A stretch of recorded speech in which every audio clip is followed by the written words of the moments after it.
잘 지내고 계시죠? 예. 날씨는 뭐 따뜻한데 공기가 거의 뭐 탁하고 뿌옇죠. 그래서 마스크를 끼고 먹고 살려고 밖에 나가서 다들 움직이시는데 뭐 마스크를 안 낄 수도 없고 목이 상당히 칼칼하고 좋지 않은 것 같습니다. 뭐 이거 근본적인 대책을 좀 찾아야 될 것 같은데 뭐 박원순이 뭐 이부제를 한다든가 거두골을 못 굽게 한다든가 그다음에 차량 이부제를 한다든가 그다음에 뭐 발전소 화력발전소를 중단한다든가 이런 대책들을 정부가 많이 내놓고 있죠. 자, 그런데 이것이 한두 번 일어나고 뭐 미세먼지 뭐 황사인가요? 이거는 영구적으로 앞으로 우리 후세대가 짊어져야 될 환경 지향인 것 같은데요. 주먹구구식으로 이렇게 뭐 돈을 받고 임시 응기응변 취한다고 해서 해결되지는 않을 것 같아요. 뭐 제가 오늘 그것을 말하려고 하는 건 아닌데요. 이재명 도지사가 중국의 그 자치구하고 상의해가지고 사막에 나무를 뭐 몇만 그루를 심는다고 하셔. 저는 지금 자세히는 기사를 읽지는 못했지만 그 뉴스 보고 상당히 충격을 받았습니다. 야, 이 사람은 그냥 한두 번 정치하고 말 사람은 아니구나. 뭔가를 하더라도 근원적인 원인을 발본색원하려고 생각하고 이런 도전을 하는구나. 이런 생각을 했어요. 괜찮은 사고방식이고 괜찮은 근원적인 해결 방법이 될 수도 있을 것 같아요. 그렇게 하면 중국하고 사이도 좋아지고 앞으로 영원히 있을 이런 미세먼지, 특히 중국 대륙 반도 오른쪽에는 계속 소각장이라든가 이런 폐기장, 이런 소각장 시설을 계속 증축하고 있고 앞으로도 수백 개를 만들고 있다고 하지 않습니까? 편서풍 영향을 받아가지고 계속 우리나라 올 건데 앞으로 이걸 어떻게 해결할 거예요? 당연히 근원적인 대책을 찾아야 되고 정부에서는 이런 이재명 도지사의 이런 기발한 아이디어 중국과의 우호 관계 근원적 대책을 할 수 있는데 좋잖아요. 적극적으로 하시면 됩니다. 왜 이걸 이재명 도지사를 외면하는지 잘 모르겠습니다. 같이 협연해가지고 중국과의 관계도 좋아지고 근원적인 대책도 마련하고 우리 후손에게도 좋고 방법을 찾으셔야 돼요. 네. 자, 오늘 말씀드릴 건 이재명 재판 뭐 생세 내용은 뭐 다들 아실 거예요. 별다른 내용은 없었고 뭐 증인들이 뭐 형님 정신 상태가 어땠냐 이 정도만 물어본 것 같아요. 당연히 검찰 측 증언자는 뭐 이재선 상태가 뭐 법적 절차도 잘 알고 똑똑한 사람으로 알았다. 좀 화를 잘 내는 스타일이었다. 이 정도만 언급을 했고 이재명 측 그 변호인으로 나온 사람들은 뭐 자신이 수천권을 책을 읽었다. 뭐 정신없이 나불대서 뭐 이상한 사람이라고 확신이 들었다. 이런 식으로 진술을 했다는 거죠. 결국은 이재명 도지사 형님의 그 정신 상태에 대한 검증이 이루어졌다는 거예요. 자, 오늘은 제가 말씀드리고 싶은 거는 그건 아니고요. 보다 근원적인 이 사건의 원인이 저는 궁금해요. 최근에 어제 장자연 씨 그 편지가 10주년이 됐죠. 벌써 10년. 그래서 뭐 윤지호 씨가 10년 만에 그 현장에 있었던 사실을 증언을 했고, 그래서 현장에 뭐 있었던 그 장자연 리스트, 박용훈도 있었고, 뭐 조선일보 방시일가의 그 애들 기자부터 해서 다 직접적으로 언급을 하지 않았지만 논란이 됐었죠. 그런데 거기에 박용훈이가 등장하죠. 박용훈의 그다음에 PD수첩에서 박용훈과 장재현에 대해서 보도를 한 적이 있었는데 박용훈이가 문제가 됐었어요. 근데 왜 문제가 됐었냐? 조선 코리아나 호텔의 사장이잖아요. 근데 그 부인이 박용훈 코리아나 호텔 부인인 이미란 씨가 자살을 했다는 거 아닙니까? 자살을 했는데 그 과정을 PD수첩에서 이미란 씨의 뭐 마지막 음성하면서 다리에서 투실해서 죽기 전에 남긴 육성 메시지 그 녹취록 다 들으셨죠? PD수첩 방송. 거기 보면은 자살한 이유가 뭡니까? 거의 자살 당한 거죠. 박용훈 이 사장에 의해서, 가족과 그 자녀에 의해서. 저는 그 방송을 보면서 이재명 도지사 생각이 나더라고. 자, 이 박용훈 사장이 이렇게 돈 많고, 이 방시일가 조선일보 가문인데 도대체 뭔 돈이 아쉬워가지고 죽었을까? 50억이었거든? 50억?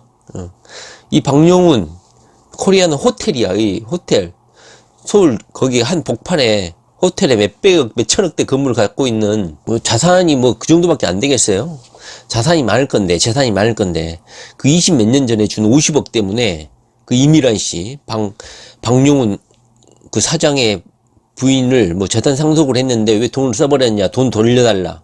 그래가지고 그 부인 측 가족에게 얼음도끼도 들고 찾아가고 그 아들이란 놈도 찾아가가지고 벽돌로 막 문을 내리치고 이런 장면, 충격적인 장면이 CCTV에 있었죠. 그걸 왜 했습니까? 바로 돈 때문 아닙니까? 이 돈 때문에. 그렇게 돈 많은 사람들이 그 20년 전에 50억 갖고 너 재산 줄 거 없다. 내 엄마한테 달라고 해라. 그리고 그 자식들이 그 이미란 씨를 지하에 뭐 4개월인가 가둬놓고 그 이미란 씨는 안 나가려고 하고 굶기고 뭐 썩은 데가 날 정도로 굶기고 학대를 당했다는 거 아닙니까? 그러면서 뭐 조선일보 박용훈 일가를 뭐 내가 어떻게 감당해 하면서 유서를 남기고 죽었다는 거 아닙니까? 자, 그 원인이 뭡니까? 돈 아닙니까? 돈? 자, 이재명 도지사하고 형님하고 관계가 나빠진 원인이 뭡니까? 돈 5천만 원입니다. 5천만 원. 물론 가난한 사람들 사이에서 5천만 원이 뭐 어머니가 그 아파트를 팔고 그 차익을 통장에 넣어놔가지고 그 5천만 원을 어머니가 쓰게끔 하자 이런 차원에서 처음 5천만 원을 시작했다고 해요. 근데 그 5천만 원을 이재명 형님이 빌려달라고 했는데 안 빌려줬다는 거야. 안 빌려주니까 무시당했다. 그래서 어머니한테 그렇게 입에 담지 못할 욕을 한 거 아닙니까? 신체 거기를 쑤신다. 뭐 제가 거기 영상 처음에 이재명 도지사의 그 그림도 붙였지만 어머니에게 그 5천만 원 때문에 가해진 언어 폭행, 불 지른다, 뭐 한다, 쫓아가서 이렇게 폭행했던 것은 명확하게 검찰에서도 논란이 돼서 사고 판단 재단을 논란이 된 사건 아닙니까? 이 5천만 원이 뭐라는 말입니까?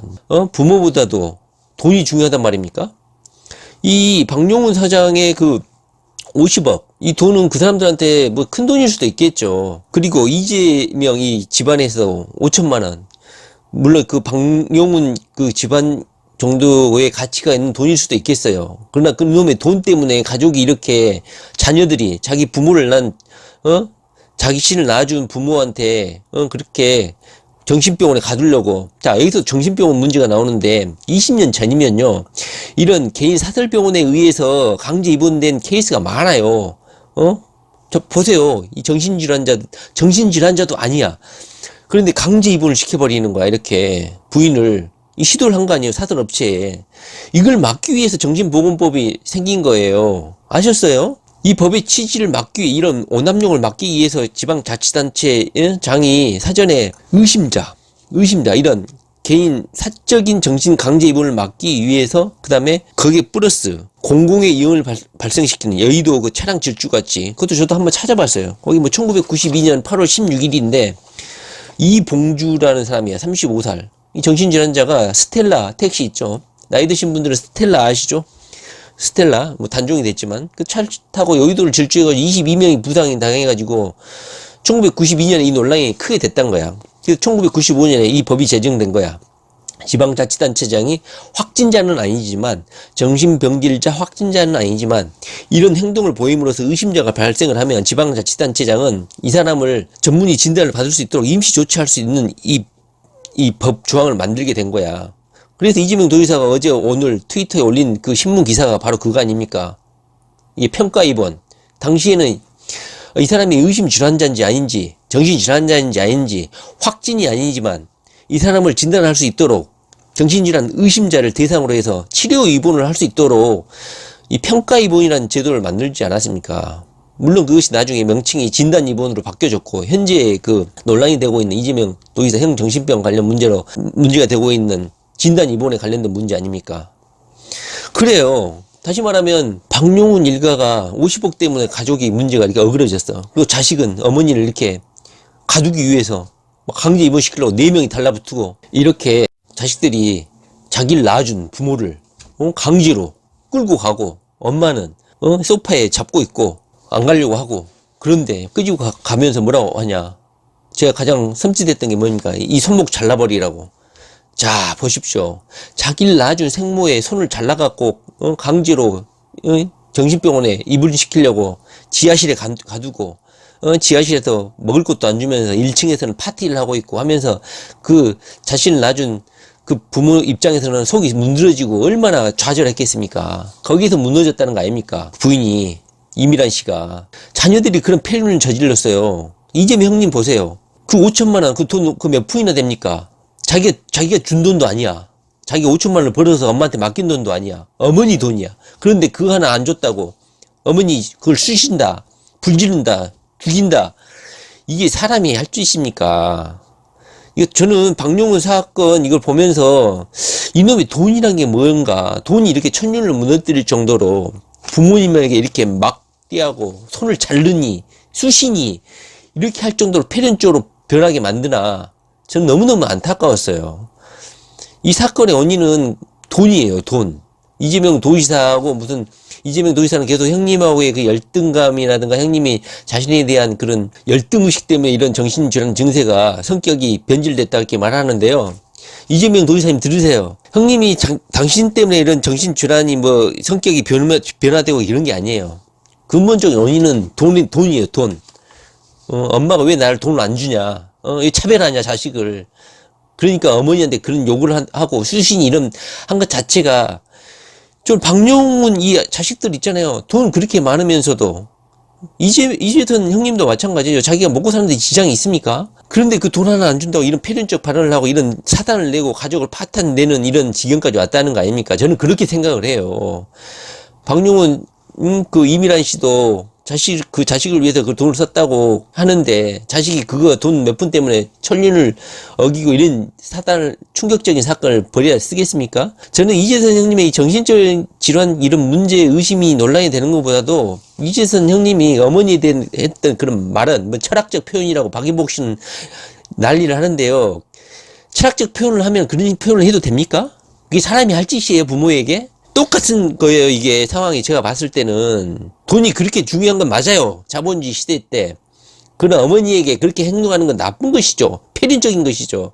이재명 도지사는 그랬어요. 다시 한번 지금 이 사건이 끝났지만 형님이 다시 한번 형님한테 그런 식으로 하면 죽여버리겠다고 하지 않았습니까? 제가 우리 가족 중에서도 형님이 그런 식으로 한다 죽여버려요. 이게 사람이 할 짓입니까? 손을 자른다니, 이미란 씨. 물론 증언자 목격자의 말이긴 하지만 손을 잘라버려요? 부모, 친모, 자기 부모의 손을, 어머니의 손을? 뭐, 똑같아요. 손을 자른 거나, 어머니 자기 낳아준 구멍을 칼로 쑤신다. 더한 거예요, 더한 거. 이런 패륜적 말, 5천만원 때문에. 이게 뭐야. 자, 박인복 씨가 다음 증언 기일에 나오고, 뭐, 그 조카가 뭐, 녹취를 했죠. 김혜경 여사를 증인으로 뭐, 부른다, 만다. 자, 결론 핵심 그거예요. 2012년도에 형님 정신병원 하는 게 형님이 정신질환이가 문제가 있냐? 그 다음에 2012년 대면 진단을 하는데 반드시 의사의 대면 진단을 해야 되느냐? 이거예요. 형님 정신질환이 의심 있냐는 거는 이미 많은 증언자들에 의해서 밝혀진 거예요. 근데 검찰 측 증언자들은 아니라고 하죠. 근데 그 숫자는 한두 명이고 대부분의 사람들은 형님 정신에 문제가 있다고 말을 했죠. 행동 자체도 문제잖아요. 예수부터 해서 뭐 국민의 상식적인 감정, 상식적인 수준에서 판단을 해야죠. 정신질환 상태는. 그리고 확진을 하는 게 아니라 의심자, 정신질환 의심자를 전문의 진단을 받을 수 있도록 2주 동안 앞에 가져다 주는 역할을 하는 거야. 근데 이것을 계속 검찰은 부정을 하고 결국은 정신병원 강제 입원이라고 이재명 도지사를 공격하다가 결국은 공소장을 바꿨잖아요. 25주 사망이라고 진단을 하려고 이재명이 한 건 맞다. 그래도 강제 진단을 하려면 자기가 직접 하면 안 되고 전문의가 해야 된다. 이런 궤변을 했다는 거 아닙니까, 검찰이. 그래서 처음에는 검찰이 계속 이재명이 하려는 게 강제 입원이었다 이런 식으로 언론풀이를 했잖아요. 많은 언론이라든가 방송을 이용해가지고 이재명이가 강제 입원시키려고 했다. 이렇게 하다가 재판이 진행 중이면서 이재명 도지사가 합리적인 의견을 제시하고 근거를 제시하니까 이제 진단을 하려고 했다. 이재명이가 강제 진단을 하려고 했다. 25주 사망이 맞다. 이런 식으로 인정을 했다는 거 아닙니까? 8차 공판에서. 그러면서 이게 이제 진단으로 하려고 하니까 이재명 도지사의 이런 모든 행정 절차라든가 이런 게 형님의 그 정신질환 의심 증세를 많은 증언자들이 증언을 해주니까 의심자를 강제 진단하려고 하는 이런 뭡니까? 강제 진단하려고 하는 법 취지, 최초에 이 법을 만들었던 평가 입원 이거에 부합하거든. 이 법이 만든 취지에. 그러니까 검찰이 당황한 거야. 그러니까 25주 사망인 건 맞다. 그래도 전문의 진단, 대면 진단을 받아야 된다. 이런 식으로 그래도 대면 진단을 받아야 된다. 이런 식으로 말을 바꾼 거 아닙니까? 그러면서 전문의가 발견을 해야 된다. 이런 이상한 논리를 끄집어요. 있잖아요. 전문의가 어디 뭐 경찰입니까? 돌아다니면서 정신병자가 있는지 발견을 하게? 발견을 누가 합니까? 가족이 하거나 보호자가 하거나 시도지사가 하거나 누군가가 발견을 해가지고 가져와야 될 거 아닙니까? 전문의가 돈 벌려고 병원에서 진단을 해야지. 경찰처럼 돌아다니면서 정신병자가 있는지 발견을 하러 돌아다닙니까? 이런 말도 안 되는 소리를 해요. 지금 이재명 도지사가 한 거는 이 평가 진단, 평가 입원을 위해서 정신질환자를 발견을 한 거야. 가족의 요청이라든가 가족의 회의를 통해서 발견을 했고 이 진단서라든가 공무원들의 이런 의견서 확인서 이런 걸 통해서 전문의한테 서면 진단을 받은 거 아니에요. 발견한 거야. 이 발견을 해가지고 입원을 해도 되느냐 복지부에 의견 회신도 했고, 그러니까 복지부에서는 이거 발견에 해당될 수가 있다 이런 답변을 받았고, 이거 발견해서 이제 진단을 정확하게 하려고 이제 입원 절차를 취한 거야. 검찰도 이걸 이제 그런 거 같네 하면서 당황한 거야. 그래서 25조 사망은 맞다. 그래도 전문의의 대면 진단을 해야 된다. 이게 무슨 말이야. 죽이야 밥이야 콩이야. 그러다 보니까 2010년에도 했다면서 지금 2010년에는 대면 진단이 아닌 강제 입원을 시도했다 하면서 2010년 걸 다시 추가로 기소했다는 거 아닙니까? 8차 공판에서. 이거는 자가 당착인 거야. 처음에는 강제 입원 2012년을 들고 줄줄 물고 늘어지다가 이제 안 되니까 다시 급작스럽게 2010년도에 이런 강제 입원을 시도했다?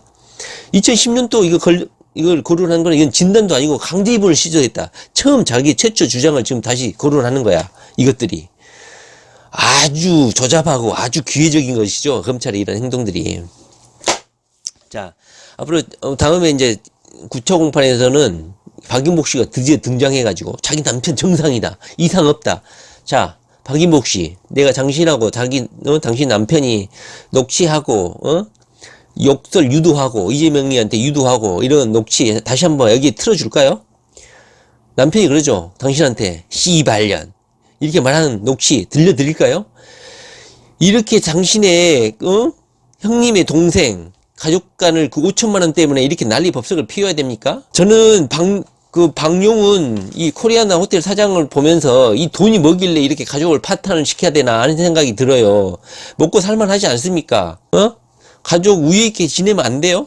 이재명 도지사가 왜 열이 받았겠어요? 자기를 낳아준 부모를 그렇게 표현적 발언을 하면 눈깔이 뒤집히지 않겠어요? 저도 눈깔이 뒤집히는데 남의 이재명 도지사의 가족 이야기를 듣는데도 눈깔이 뒤집혀. 제 가족 중에 그런 식으로 한다 그러면 죽여버리죠. 다음 발언 때 뭐 비공개로 하니 이런 뭐 하는데요. 비공개로 해야겠죠. 가족 내밀한 사정 제3자가 알아서 뭐예요. 이거 비극인 거죠. 자, 지금 검찰이나 재판관들은 이 사건을 복잡하게 해가지고 뭐 이해를 못하게 시키려고 하는데 간단해요. 사안은 이 법에 만들어진 취지, 여의도를 질주해서 얘를 공적 기관이 의심자를 파악해서 평가 입원을 시키는 거예요. 이 법 취지대로 한 것뿐이에요. 재판이 계속 변동적이고 법정에서 진술이 노출되니까 이재명 도지사가 상세하게 트위터에 그 용어를 설명해 주고 있는 거예요.